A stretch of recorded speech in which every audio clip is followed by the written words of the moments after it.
नमस्कार, आप देख रहे हैं निष्कर्ष भारत। मैं हूं आपके साथ शालिनी सिंह। देखिए, लोकसभा चुनाव की घोषणा में अब कुछ ही समय बाकी है।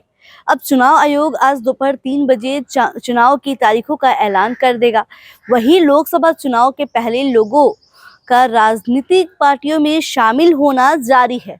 कई पार्टियां के नेता अपनी पार्टी को छोड़कर बीजेपी में शामिल हो रहे हैं।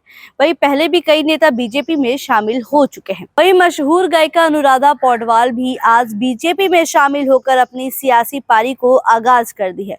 पौडवाल आज बीजेपी में शामिल हो गई हैं। वह पार्टी में शामिल होने के बाद बीजेपी दफ्तर पहुंच गई थी। वहीं ताजा मिली जानकारी के अनुसार मशहूर गायिका अनुराधा पौडवाल शनिवार को भारतीय जनता पार्टी में शामिल हो गई है। मालूम हो कि अनुराधा पौडवाल लोकप्रिय सिंगर हैं। वह 90 के दशक में अपनी गायकी को लेकर लोकप्रियता के चरम पर थी। उनकी उम्र 69 साल की है। उनकी शादी साल 1969 में अरुण पौडवाल से हुई थी, जो एस.डी. बर्मन के असिस्टेंट और म्यूजिक कंपोजर थे। उनके 2 बच्चे, बेटा आदित्य और एक बेटी कविता है। उनके बेटे की कुछ साल पहले ही मौत हो गई थी। साल 1991 में अनुराधा पौडवाल के पति की मौत हो गई थी।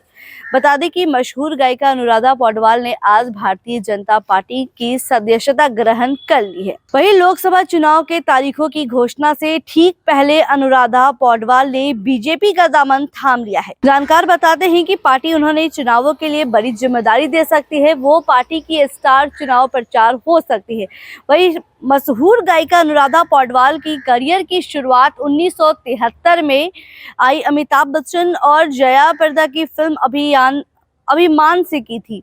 आशिकी दिल है कि मानता नहीं और बेटा फिल्म के लिए भी अनुराधा पौडवाल को फिल्म फेयर अवार्ड से सम्मानित किया गया है। देखिए, राजनीतिक गलियारों में कई बार उथल पुथल होती रहती है। कई ऐसे विधायक है, या फिर बिहार की राजनीति की भी बात करें तो कई ऐसे विधायक है, कई ऐसे नेता है जो राजद कांग्रेस को छोड़ करके भाजपा में शामिल हुए। भाजपा के नेता दूसरे दलों में शामिल हुए।